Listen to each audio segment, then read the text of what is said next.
기도할 때 일어나는 일. What's gonna happen when you pray? 기도할 때는 약속을 받는다라는 제목으로 오늘 말씀을 묵상해 보겠습니다. 제가 요즘 약속에 대해서 말씀을 드리니까요. 그런 질문하신 분이 계세요. 목사님, 약속을 어떻게 받습니까? 하나님이 약속을 주신다는데 나도 하나님이 나한테 약속을 주시면 그 약속을 붙들겠는데 약속을 어떻게 받는지를 모르겠어요. 그러니까 좀 목사님이 약속을 받는 방법을 좀 가르쳐 주십시오. 그 해답이 오늘 본문에 나와 있어요.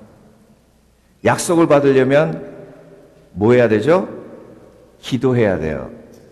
말씀 속으로 들어가야 되죠. 너희는 기도할 때에 문을 닫고 골방에 들어가라 하셨죠?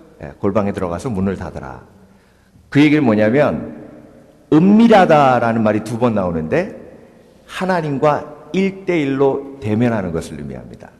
그러니까 약속은요 1대1로 받는 거예요. 그러니까 굉장히 개인적인 거예요. 그런데 너희는 기도할 때에 골방에 들어가 문을 닫고 은밀한 중에 계시는 아버지께 기도하라. 은밀한 중에 계시는 누구에게? 아버지께. 그래서 약속을 받는 사람은요 아버지 하나님을 믿는 사람이에요. 우리가 뭘 달라고 할 때 아이들이요 내가 반석이 아버지니까 반석이가 나한테 와서 아빠 용돈 주세요 그러는 거지 아버지가 아닌 옆집 아저씨한테는 가서는 그런 얘기 안 해요. 여러분 철저하게 약속을 받는다는 건요 하나님 아버지를 믿는 믿음 안에서 받는 거예요.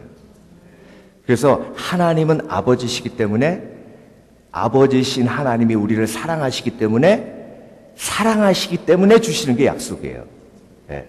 여러분 약속을 한다는 건요 빚진다는 걸 의미해요.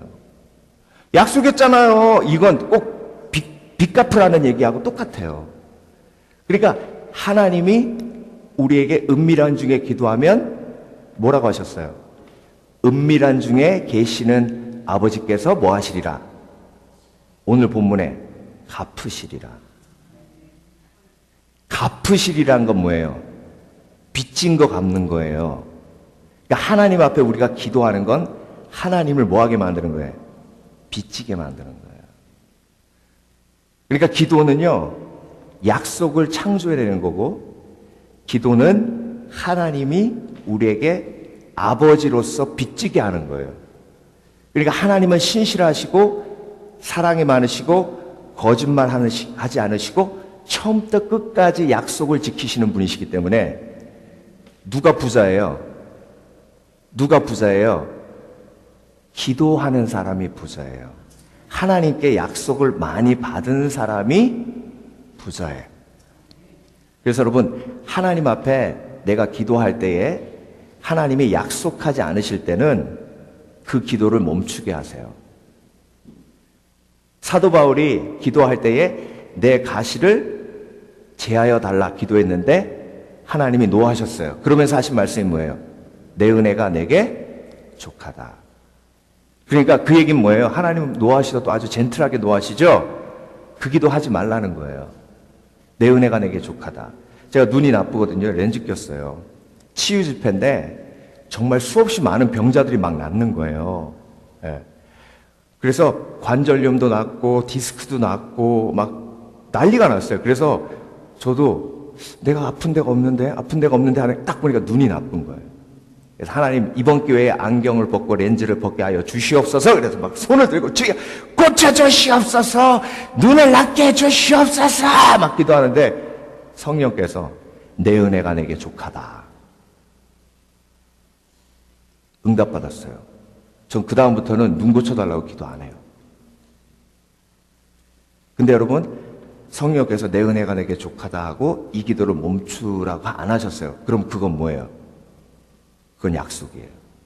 하나님 내 아들 책임져 주시옵소서. 그런데 하나님이 내 은혜가 내게 족하다 그러면 그 기도 하지 말아야 되는데 그렇게 얘기 안 하시거든. 그럼 그게 뭐예요?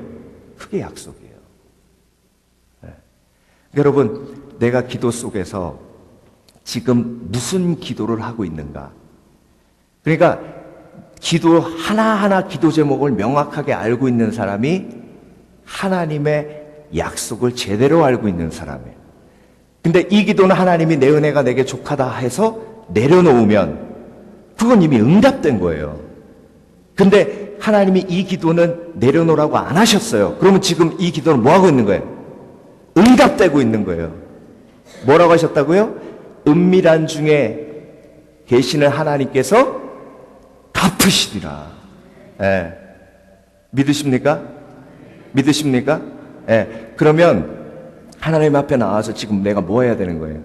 하나님, 내가 이걸 원해요. 저 사람이 내 믿음의 동역자가 이렇게 되기를 원합니다. 하나님, 그렇게 응답해 주세요.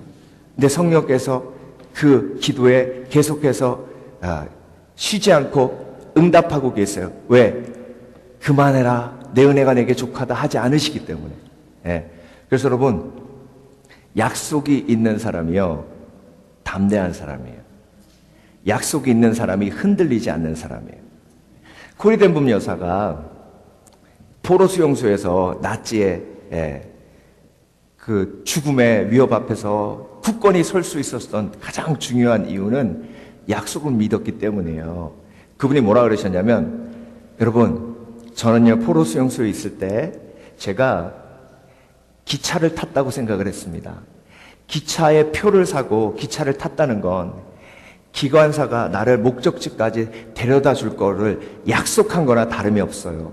그런데 기차를 타고 가다가 갑자기 터널이 생겨서 깜깜해지면 불안해집니다. 그런데 내가 그 기차를 뛰어내리지 않는 이유는 기관사가 내가 표를 딱 사는 순간 나를 목적지까지 데려다 주기로 약속했기 때문입니다. 여러분의 삶 속에서 칠흑같이 어두운 상황이 닥치더라도 예수 그리스도를 믿었다는 것은 여러분을 천국까지 예수님이 인도하시겠다고 약속하신 것입니다.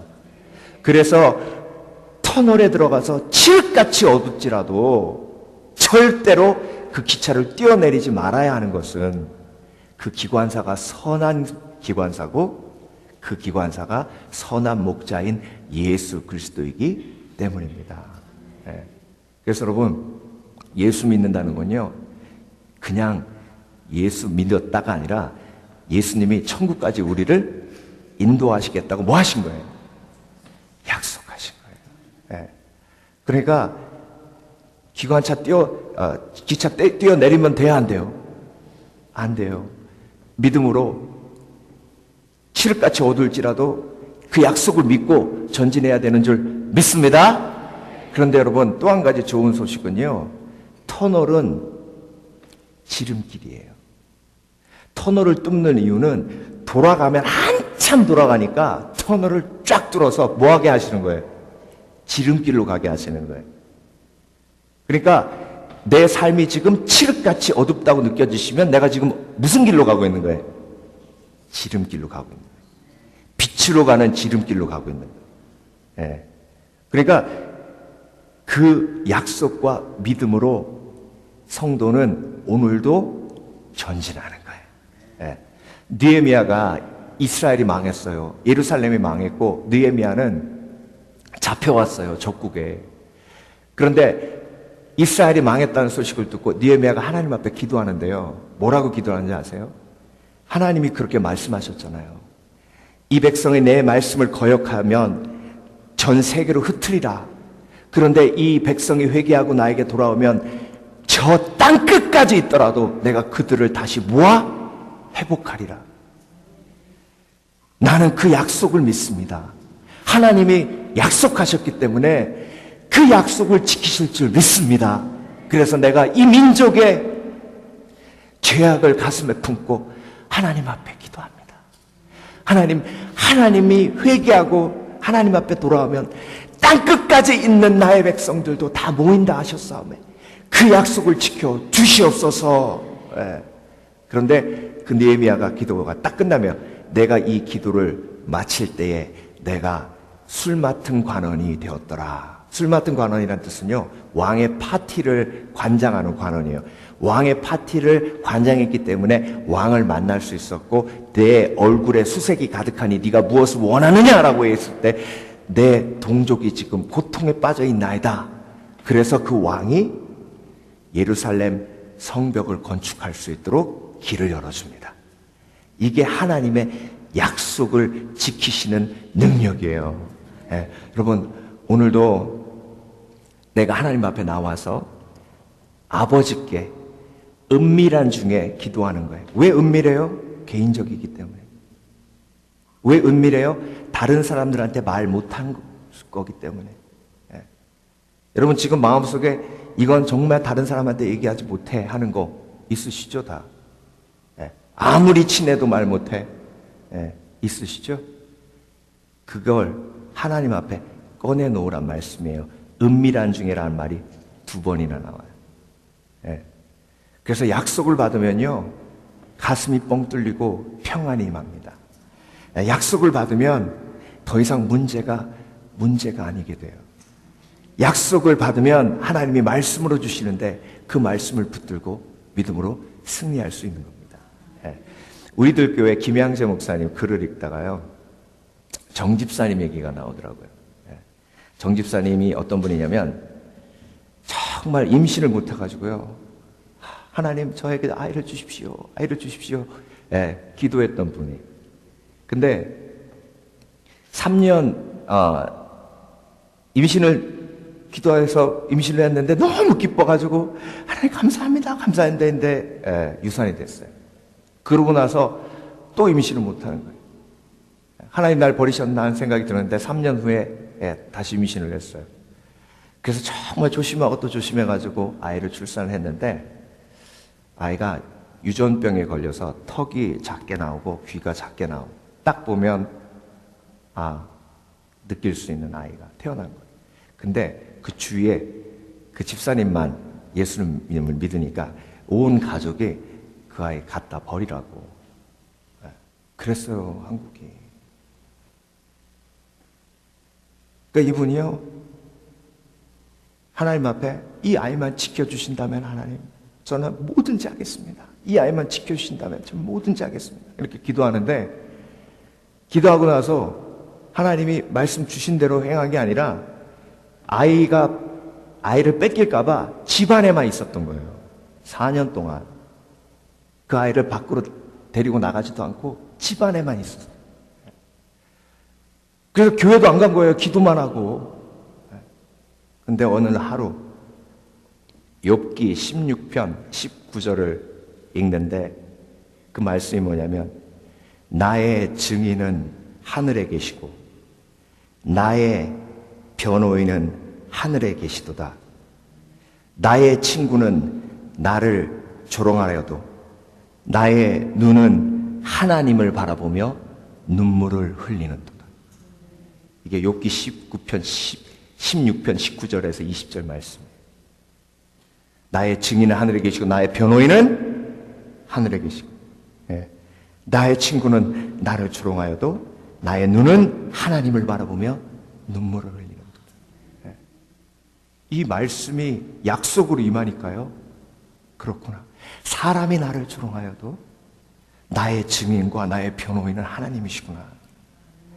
그래서 그 말씀 붙들고 그때부터 교회에 나가는데요, 교회 가니까 이 아이한테 너무 잘해주시는 분도 있지만 이상하게 본 분도 있더라고요. 그때마다 뭘 붙드는 거예요? 약속을 붙드는 거예요. 말씀을 붙드는 거예요. 욥기 16편 19절에서 20절 말씀을 붙드는 거예요. 여러분, 이게 기도할 때 일어나는 일이에요.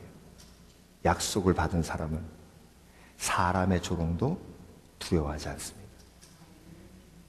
여러분, 오늘 하나님 앞에 기도하실 때에 하나님께서 여러분에게도 동일한 약속을 허락해 주실 줄 믿습니다.